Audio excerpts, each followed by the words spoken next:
Kai būna liūdna, tada, žinote, jokių laimės receptų nepadės. Nebent ryte tiesiog nekreipdėmėsio, kad liūdna ir nesigailėti savęs, o lyst po dušu ir kažką pradėti daryti. Na tai tada geriau jau kokiu būtų tvarkymų užsiimti, tada, sakykime, langų labai nemėgstu plauti, bet tada kokius pietus padaryti. Žodžiu, nesėdėti ir nesigailėti savęs.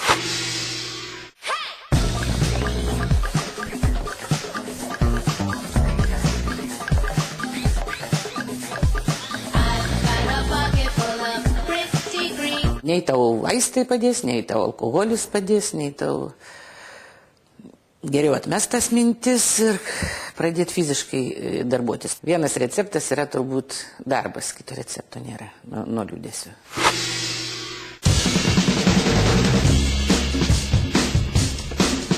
Vieną receptą aš tikrai žinau.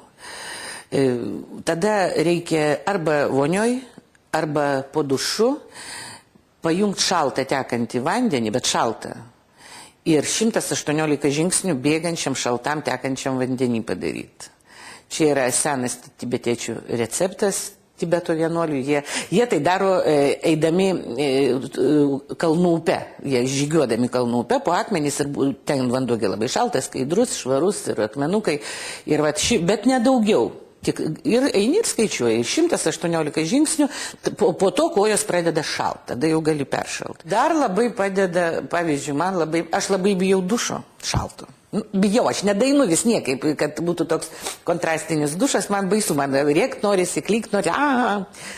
Tada aš padarau ledukus, sušaldau. Ir ledukai yra su druska jūros, arba jeigu aš turiu, tai jūros druska su eukaliptu. Ir tiesiog atsikeliu ir ta druska, ne druska, tais ledukais aš įsitrinu visą kūną.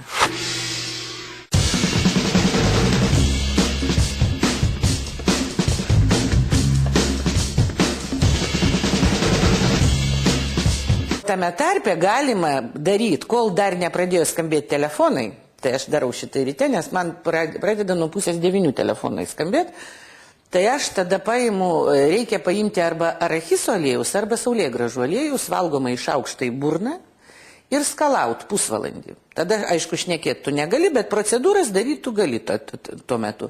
Ir va taip pusvalandį skalauji, o po to žinoma įspjauti visą tą skystį, jis pasidaro baltas ir skystas, šviesus net, ta prasme, permatomas net aliejus pasidaro, toks kaip vanduo, tu įspjaut būtinai ir būtinai praskalaut burną, jokių būdų nenuryt, praskalaut burną šiltų vandeniu, po to valyt dantis.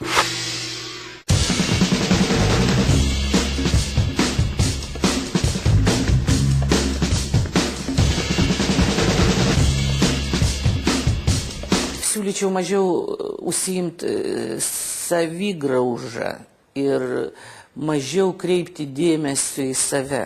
Pavyzdžiui, jeigu moteriai labai blogai, dažnai būna taip, kad jeigu ją palieka mylimas žmogus, tada pats paprasčiausias receptas nueiti ir pasikeisti šukuoseną.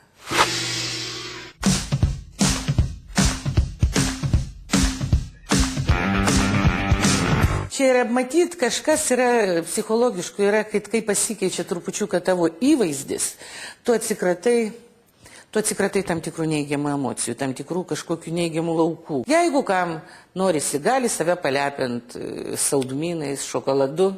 Šokoladas labai kelia nuotaiką. Dieve mano, aš jo nemėgstu. Bet aš puikiai suprantu, jis yra skanus, aš suprantu, kad jis yra skanus ir aš galiu gabaliuką jo suvalgyti.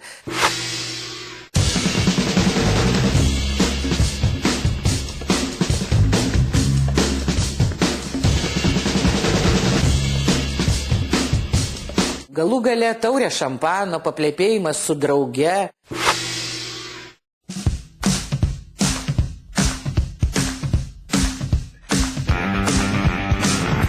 Nusipirkti savo naują palaidinukę, jeigu gali, o jeigu negali, tai paimk ir pagalvok, kaip tu apsivilksi kitaip.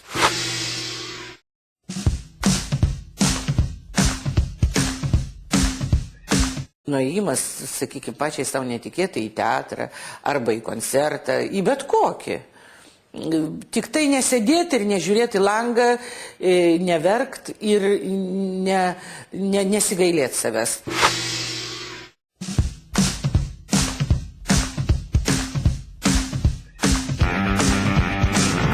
Ir aišku, vienas iš svarbiausių dalykų turbūt gyvenime turėti mylimą darbą, bet čia jau kaip likimas, kaip korta iškris.